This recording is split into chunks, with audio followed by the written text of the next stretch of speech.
بسم اللہ الرحمن الرحیم، الصلاۃ والسلام علیکہ یا سیدی یا رسول اللہ وسلم علیکہ یا سیدی یا حبیب اللہ۔ جی دوستو، آج کا ہمارا جو موضوع ہے وہ ہے انگوٹھی پہننے کے بارے میں، کہ مرد کے لیے انگوٹھی پہننا، زیور پہننا جائز ہے یا کہ نہیں۔ سیدی اعلیٰ حضرت مجدد دین و ملت الشاہ امام احمد رضا خان فاضل بریلوی رحمۃ اللہ تعالیٰ علیہ کے بارے میں ملفوظات اعلیٰ حضرت میں لکھا ہے کہ عصر کی نماز کے بعد آپ کی مجلس قائم تھی، آپ محفل میں تھے اور پرکیف سماع تھا، تو آپ اپنے غلاموں میں تشریف فرما تھے، آپ درس فرما رہے تھے، بیان فرما رہے تھے، تو ایک شخص آ کر بیٹھا جس نے اپنی انگلی میں انگوٹھی پہنی ہوئی تھی اور وہ سونے کی تھی۔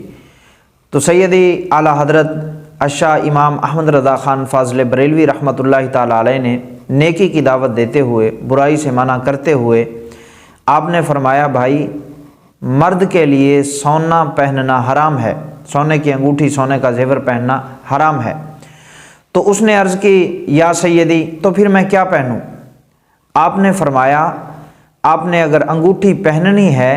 تو 4.5 ماشے سے کم کی ہو اور چاندی کی ہو، چاندی کی 4.5 ماشے سے کم ہو اور نگینے والی ہو، ایک نگ والی ہو، وہ آپ پہن سکتے ہو، اس کے علاوہ کوئی نہیں پہن سکتے۔ اگر جس طرح تو نے پہنی ہوئی ہے، سونے کی پہنی ہوئی ہے، تو یہ پہن کر اگر کوئی نماز پڑھے گا تو نماز مکروہ تحریمی ہوگی اور واجب العیادہ ہوگی، یعنی نماز دوبارہ پڑھنی پڑے گی، وہ تیری نماز نہیں ہوگی۔ تو آقا اعلیٰ حضرت امام احمد رضا فاضل بریلوی رحمۃ اللہ تعالیٰ علیہ نے نیکی کی دعوت اس طرح آپ نے بیان فرمائی اور نیکی کی دعوت دی، تو اس شخص نے وہ انگوٹھی فوراً اتار دی۔ تو ہمیں بھی چاہیے جس جگہ ہمیں موقع ملے تو ہم لوگوں کو برائی سے منع کریں۔ وَتُعِزُّ مَن تَشَاءُ وَتُذِلُّ مَن تَشَاءُ، عزت ذلت رب کے ہاتھ میں ہے، لیکن ہمیں جو ہے نیکی کی دعوت اور برائی سے منع کرنے والا فریضہ سر انجام دیتے رہنا چاہیے، اور موقع مناسبت دیکھ کر، جیسے جہاں پہ شریعت مطہرہ نے ہمارے لیے فرض قرار دیا، ہم وہاں پہ ضروری ہے کہ ہم لوگوں کو برائی سے روکیں۔ جہاں پہ کچھ تخفیف فرمائی تو اس انداز سے جس طرح ہمیں شریعت مطہرہ نے فرمایا ہے، یعنی بعض اوقات فتنے کا اندیشہ ہوتا ہے اور کوئی ایسی جگہ ہوتی ہے جہاں پہ بہت شدید معاملات خراب ہو سکتے ہیں، تو وہاں تھوڑا تخفیف ہے، نہیں تو جس جگہ آپ کو پتہ ہے ماحول صحیح ہے، میری بات مانی بھی جائے گی، تو وہاں پہ آپ جو ہے یہ فریضہ سر انجام دیں۔ تو نبی پاک صاحب الاولاق صلی اللہ علیہ وسلم کے حدیث مبارکہ ہے، صحیح مسلم میں عبداللہ بن عباس رضی اللہ تعالی عنہما سے روایت ہے کہ نبی پاک صلی اللہ علیہ وسلم کے پاس ایک شخص سونے کی انگوٹھی ہاتھ میں پہن کر آیا، ہاتھ میں سونے کی انگوٹھی پہنی ہوئی تھی، آپ علیہ الصلوۃ والسلام کی بارگاہ میں حاضر ہوا تو نبی پاک صلی اللہ علیہ وسلم نے فرمایا، کیا کوئی اپنے ہاتھ میں آگ رکھ سکتا ہے؟ اپنے ہاتھ میں کوئی آگ رکھ سکتا ہے؟ تو نبی پاک صلی اللہ علیہ وسلم نے وہ انگوٹھی اتار کر پھینک دی۔ تو جب پھینک دی، آپ تشریف لے گئے، تو بعض میں صحابہ کرام علیہم الرضوان نے فرمایا کہ اے شخص، وہ انگوٹھی جو حضور نے اتار کر پھینکی تھی وہ آپ اٹھا لو، نہ پہننا، اپنے ہاتھ میں انگلی میں نہ پہننا، کسی اور کام لگا لینا، یعنی اس کو بیچ دینا، اس بیچ کر نفع اٹھا لینا، یا اپنی بیوی کو یا کسی عورت کو، اپنی جو محرم ہے اس کو دے دینا، گھر والوں کو دے دینا، وہ پہن لیں گے۔ تو آپ نے فرمایا قربان جائیں، انہوں نے جس کے ہاتھ سے انگوٹھی اتار کے حضور نے پھینکی تھی، وہ شخص کہنے لگا کہ جس چیز کو حضور پھینک دیں وہ اٹھانا میرے ایمان کے خلاف ہے، میرا ایمان گوارا نہیں کرتا، یعنی انہوں نے کہا جس چیز کو حضور نے پھینک دیا میں کیسے اٹھاؤں؟ دوسری زبان میں، دوسرے لفظوں میں یوں سمجھیں کہ جس چیز کو حضور نے رد کر دیا میں اس کو سینے سے کیسے لگاؤں؟ جس چیز کو حضور نے دھتکار دیا، ناپسند فرمایا، میں امتی ہو کر کیسے پسند کروں؟ اب ہمیں بھی غور کرنا چاہیے، ہم عاشق رسول تو بنتے ہیں، لیکن جس چیز کو حضور نے رد فرمایا ہے ہم اس کو سینے سے لگا لیتے ہیں۔ حضور علیہ الصلوۃ والسلام نے یہود و نصارہ کو رد فرمایا، آپ نے سخت جو ہے ناپسند فرمایا، نفرت فرمائی آپ نے، تو ہم نے ان کی تعلیم، ان کی تہذیب کو سینے سے لگا لیا، اور اوپر سے ہم عاشق رسول بھی ہیں۔ ذرا غور کرتے جائیں۔ تو دوسری حدیث مبارکہ جو ہے وہ ہے ترمذی، ابو داؤد اور نسائی نے بریدہ رضی اللہ تعالی عنہ سے روایت کی کہ ایک شخص پتل کی جو ہے انگوٹھی پہن کر آپ کی بارگاہ میں حاضر ہوا، تو حضور نبی پاک صلی اللہ علیہ وسلم نے فرمایا کیا بات ہے، تم سے بت کی بو آتی ہے، بت کی بدبو آتی ہے۔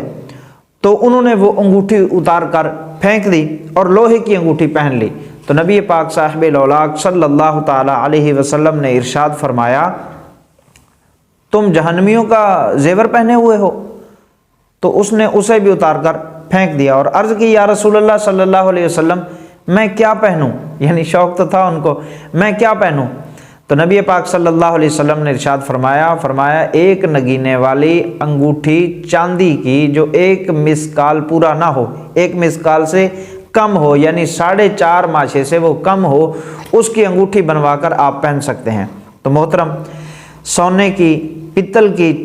یا 4.5 ماشے سے چاندی کی زیادہ مقدار میں، زیادہ وزن میں انگوٹھی پہننا یہ جائز نہیں ہے، کسی بھی دھات کی پہننا جائز نہیں ہے، کیونکہ نبی پاک صلی اللہ علیہ وسلم نے ہمیں منع فرمایا ہے، تو اس سے رکنا چاہیے۔ اور اگر کوئی زیب و زینت کے لیے پہنتا ہے یہ بھی ناجائز و حرام ہے۔ اگر اس کو جائز سمجھ کر پہنتا ہے سونے کو اور اس کو، تو وہ دیکھے کہاں تک جا پڑے گا، تو یہ معاملہ بہت دور تک جا پڑے گا۔ تو توبہ کرنی چاہیے۔ جو کوئی اس جرم میں ملوث ہے، اس گناہ میں ملوث ہے، تو اس کو توبہ کرنی چاہیے۔ اور اسی طرح لڑکے جو ہیں ان کو، چھوٹے بچے جو ہیں ان کو بھی سونے کی انگوٹھیاں اور اس طرح کی چیزیں نہیں پہنانی چاہیے، ان کے ہاتھ پاؤں پہ مہندی بھی نہیں لگانی چاہیے۔ اگر کوئی لگائے گا نابالغ بچوں کے ہاتھ پہ تو لگانے والوں کو گناہ ہوگا۔ ہاں، لڑکی کے ہاتھ پاؤں پہ مہندی بھی لگا سکتے ہیں، انگوٹھی زیور پہن سکتی ہیں، عورتیں پہن سکتی ہیں، لیکن مرد نہیں پہن سکتے سونا کسی اور دھات کی، یا 4.5 ماشے چاندی سے زیادہ کی انگوٹھی مرد نہیں پہن سکتا، مرد کے لیے ناجائز و حرام ہے۔ اگر نماز میں اگر وہ پہن کر نماز ادا کرے گا تو نماز مکروہ تحریمی ہو جائے گی۔ تو یہ نبی پاک صلی اللہ علیہ وسلم کے فرامین آپ نے سنے۔ تو محترم،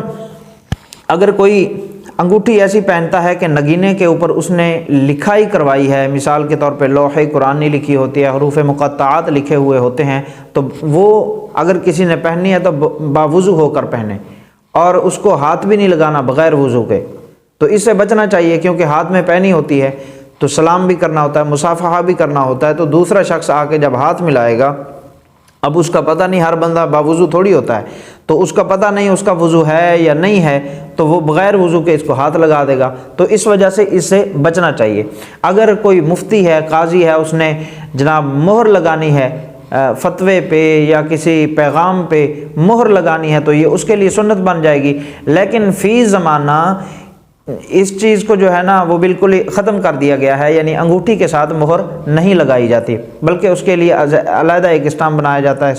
اسٹامپ جو ہوتا ہے وہ لگایا جاتا ہے، وہ بنایا ہوا ہوتا ہے، تو اس کے ساتھ مہر لگائی جاتی ہے۔ تو فی زمانہ انگوٹھی کے ساتھ مہر لگانے والا طریقہ جو ہے وہ بالکل ختم ہو گیا ہے۔ تو اس وجہ سے اس سے بچنا چاہیے، اور عورتوں کو بھی خیال کرنا چاہیے کہ وہ اپنے چھوٹے بچوں کو، لڑکوں کو یہ چیز نہ پہنائیں، ورنہ اس کا عذاب اس کو، عورت کو پہنچے گا جو پہنا رہی ہے۔ تو اس کے علاوہ ہم دیکھتے جائیں کہ ہم کہاں تک جا پہنچے ہیں۔ یہ لوگ زیب و زینت کے لیے یہ سارا کچھ کرتے ہیں، بلکہ مرد اور عورت کی وضاقتہ میں بہت سارا فرق ہے، لیکن افسوس کے ساتھ کہنا پڑتا ہے کہ ہماری تعلیم نے ایسی فیشن پرستی پھیلائی ہے اور